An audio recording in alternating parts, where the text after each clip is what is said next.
hanyuma ibindi twari kuvugaho ni ibya Platini nuko byagenze. Platini ejo bundi yagiye mu rukiko rw'inyamata, byarangiye kuri twese turumirwa. Platini ubu turi kuvugana ntabwo ndamenye imyanzuro yavuye mu rukiko, ariko nabifite ibipapuro birasaba kubisoma ibyavuye mu rukiko. Mwabonye ko igihe cyanditse inkuru ari amakuru, igihe cyanditse ko Platini nagiye kubona mbona agiye gukotinga igihe ngo nari mbibaza ngo ko muri professional ngo ni gute ngo muvuge inkuru y'ikinyoma gute kandi waragiye mu rukiko n'impapuro n'imyanzuro y'urukiko tuyifite n'amatariki byose wagere mu rukiko rw'inyamata. Emera ko watandukanye n'umugore, mwagiye no mu nkiko, ntukaze kubeshya abantu muyiburira kwigira abantu beza. Erega ntabwo ari umugabo wenyine utubatse ngo biguhire, abandi hano baratandukanye. Safi ari kumwe n'umugore ntibatandukanye, Uncle Austin bari kumwe, Bayingana bari kumwe, Muyoboke bari kumwe, abo si ibyamamare bigenzi byawe bari kumwe ntibatandukanye. Ntibananiranywe n'abagore bagatandukana nabo. Wowe ni wowe wumvaga ugiye kuba imfura ngo kubana na Clement ntabwo ari buri wese. Iriya myitwarire ya Knowless na Clement ntabwo ari buri wese uyishobora. Bari abantu bametrije showbiz ariko bayifatanya n'ubuzima bwa buri munsi, babaho nk'imfura. Ntabwo rero kuba muri inshuti zabo ntimutekereze ngo ugendana na Tom Close muri rebo imwe ngo uzaba nka Tom Close. Birabishobora umwe. Urabizi ko ku ruhande rwe nawe ntabwo wari ushobotse. Erega nubwo nimumara gutandukana, numara guhinduka ingimbi nzamena umuceri nzagarura nose. Ntabwo abana wahamagaraga inyamata wowe Platini, abantu baraza bakakugira bakabona ngo abantu muzi ko Platini ngo we ngo disi ngo umugore yaramuhemukiye. Platini ntabwo umugore yamuhemukiye. Platini izi ni ingaruka z'abana b'abakobwa bakoraga. Platini uyu nguyu yari umukomisiyoneri w'abagore, ahamagara abakobwa za Kabuga akabaha abakire. Iyo ngiyo nzabisubira inyuma mbivuge. Izi ni ingaruka z'amabi wakoraga nawe. Wahamagaraga abakobwa, nzavuga amazina yabo, abakobwa bahamagaraga za Kabuga ngo mujye muri za pati, abo warongoye ukabatangamo amapasi. Ntabwo abikoraga ufite umugore. Naho ngaho gusa abantu baraza ngaha. Izi ni ingaruka z'imyitwarire yanyu mibi. Uko bikora gutyo twumvaga ko umugore batazagenda akajya gushaka undi muntu umurongora akamubyaramo. Uwabaga uri bize ujya mu bandi bakobwa. Mfite amafoto n'ibintu byose, amapati wajyagamo za Kabuga, ugahamagara abana bitabiriye Miss Rwanda. Wowe ufite ibibazo nk'ibyanjye na Bizuru. Izi ni ingaruka wahuye nazo. Genda rero wongera ubigimbi, ujye kongera kwigaragura muri bya bintu wigaraguragamo kera. Ntabwo wagiye gushaka utari tayari, ntabwo agomba gutera inda bagutereye inda kuko wari wibereye mu bindi wari urimo. Abantu bazi ko Platini nyambare, hano abantu bari kwiriza ngo Platini ngo yonga umugore yaramuhemukiye. My friend, ntabwo mwebwe muba muzi ibintu muri kuvuga ko ngewe amakuru ya Platini mfite. Platini ari mu bantu bahamagaraga abakobwa batanga amapasi ku bakire, abanyamafaranga. Urumva? Aba batibe bato mu transfer n'abandi ngewe mfite ibisibiti, mfite amafoto nivuganye n'abakobwa. Platini ntashobotse. Platini yari umukomisiyoneri wo gutanga abakobwa bahereza abakire. Urumva? Ntabwo uri umunyangeso nziza. So rero byumve ukuntu bimera ibi ngibi rero, kuko abantu baba badafite amakuru. Uriya mukobwa hari igenda ukuntu umugore wa Platini yabaye victime. Ntabwo umugore wa Platini ari victime, ntabwo ari we mwana mubi. Ntabwo Platini nawe ari shyashya, my friend. Keretse umuntu agiye gupuringa ibintu byose out akajya kuzura kabuze. Imyitwarire yawe nawe ntabwo ari myiza. Ntabwo ari myiza. Rero iyo nzu ugenda, amakuru mfite y'inyamata, mwari mwarasezeranye ivangamutungo, iyo nzu murayipasura. Iriya etaje murayipasura, nta mahitamo mufite. Kuko mwarasezeranye ivangamutungo. Umugore afite uburenganzira, ariko sindamenye ibyavuye imyanzuro yavuye mu rukiko. Nituza kuyimenya nzayisomera abantu hano. Naho ibyo kuvuga ngo ubikore bwihishwa, urashaka kubikora bwihishwa, mutandukane, inzu muyipasure, utangire kubeshya abakobwa ko ufite inzu kandi mwamaze kuyitandukanya n'umugore. Ibi byose tuzabishyira hanze. Mbibutse ko abantu babyumve neza, iyo tuvuze Platini turavuga stage name, ntabwo tuba twinjiye mu buzima bw'umunyarwanda. No, uyu ni public figure, ni umuhanzi w'abanyarwanda. Tuba tugomba kukuvuga nk'uko uri umuhanzi. Turi muri showbiz, tuba tugomba kukuvuga tukagushyira hanze s'il te plaît. Twagarutse kuri Bruce Melody. Uyu Bruce Melody niko bimeze ntimuseke. Uyu Bruce Melody ntabwo ndibikoresha izina itaha iwacu. Bruce Melody wasohoye indirimbo akayita Soweto, abantu bakamuseka yangiza akayita Sowe. Abahanzi b'Abanyarwanda ni igitangaza. Yari yakoze indirimbo nako album yagomba gusohora yitwa Sample. Coach Gael aramubwira ati oya, iyi album igomba gukora bimwe mu byanzanye muri iki gihugu, igomba gupromotinga ubutinganyi, ikitwa amabara y'ubutinganyi. Nahise nkubitwa n'inkuba nabuze amafaranga za ntacyo atazakora.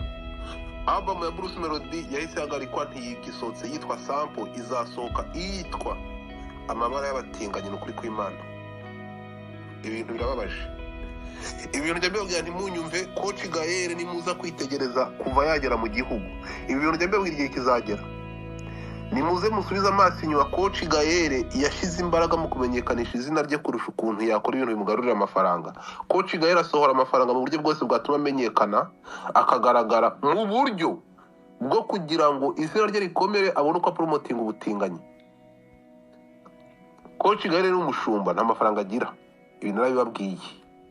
Coach Gael nta mafaranga agira, ni umushumba. Coach Gael ashumbiye murumuna we cyangwa ni mushiki we.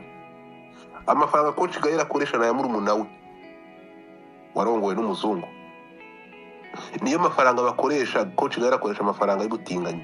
Nta mafaranga akoresha. Muzaba mureba uko bizagenda amaherezo. Coach Gael azabaturaho ikintu kirenze cya Moses, muzabireba. Ndabibabwira ntimunyumve. Njye namaganye Coach Gael kuva ku munsi wa mbere kuko nari nzi ko nta kiza k'uyu mugabo. Iyo bibabwiye mukaza ngo dufata ngo yibasira umuntu, no, nta keza k'uyu mugabo, nta keza ka Coach Gael. Ibi ngibi muvuga ngo ateza abantu imbere, abikora mu buryo nta keza ka Coach Gael. Muzaba mubireba. Coach Gael amafaranga akoresha ntabwo ari amafaranga yakoreye. Amafaranga nzabazanire amafoto, nzabazanire ahantu muri umuntu amushumika muri Amerika. Nzabazanira amakuru ya muri umuntu bari kumushumika uburyo akoresha amafaranga ye nabi.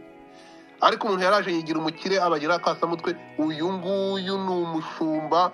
Uyu nguyu nta afite agenda yo kuza. Igihe kizagera murebe impamvu na papa si y'ibya Coach Gael. Coach Gael arashaka kuzoreka urubyiruko rw'Abanyarwanda. Gahunda ni ukubagira abatinganyi, muzabireba. Ibi ngibi mubona uyu mwana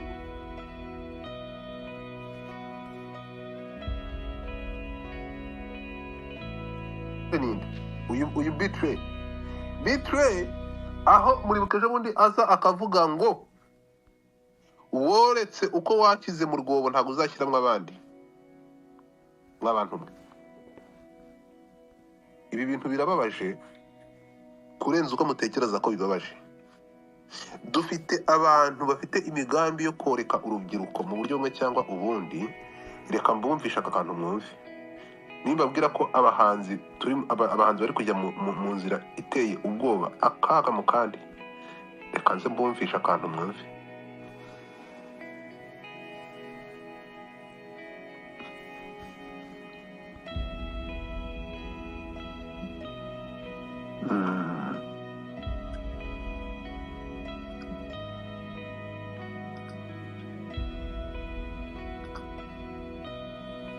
Wewe n'amafaranga ko yiko umugabo ajye kujya n'umugabo mugenzi we akamuhenesha anavumwa. No. Mumbwire ya muri kunyumva.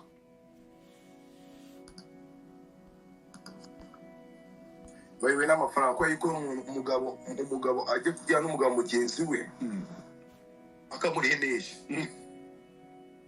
anavumwanda akavuga njye none nanuvuma vumwanda nije niho nikumvira. Kwero ubwo mubiri yebara buri mukuru kwiruka gabubu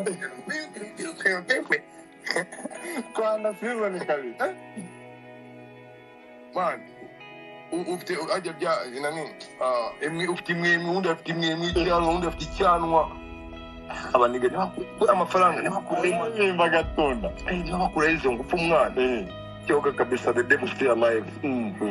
ariko umugani ukomeje kuri ibyo bintu byo kwanda witwa Betray yamaze iminsi ari kumwe ariko Betray nagibazaga ku bwa kera gengo ko nishimi yanjye Betray twa Betray yazaga akava muri wanjye papa witwa Gonzaga yararishije Betray atanya music yakunda kuza mu rugo iwanjye byate buri munsi no muri video yanjye yego yifotozamo so no mujyi wanjye mankura navumvetiye byata ariko Betray ngiye natanye kumugira urwikekwe mbona asiga inzara mbona ibyo bidakubaho kumbe simenye gahunda nanjye ko mbona komando wanjye asize inzara mbitekerezaho nabwo se niyo style yaje tumaze gusaza yego wabona ari nabwo you know what reka ngore research yanjye mwaza research mbonye muri Amerika mbona n'abandi basize inzara akabasiga izo nzara bafite impamvu bazisiga yego namenya wagwana wa mugani wawe ngo wagwana namenya wahirwa ndabyagarabye namenya ngo wagwana ambwe amadadi namenya ngo wagwane bamunye umuntu yambaye ijipo n'abakarabaye utkabaye sindamenya amakuru neza ukomeje research umuntu none yabane bayambaye ibyo bo abagengo wanjye koko King Trap ku mutima nabaragiye wambaye pocket biki asize inzara yambaye amajipo at the end of the day ngo twaje kumva muri motions nawe uramuzi byiwe ngo but you know icyo namusupportinze sinzi ibyo bapfuye niba Betray umugore yakoze ubukwe yango motions arafushe motion na Betray motion samuga sheri uragiye umuntu ukinyuma hamwe gengo uwo mwana wawe ngusezemo nagiye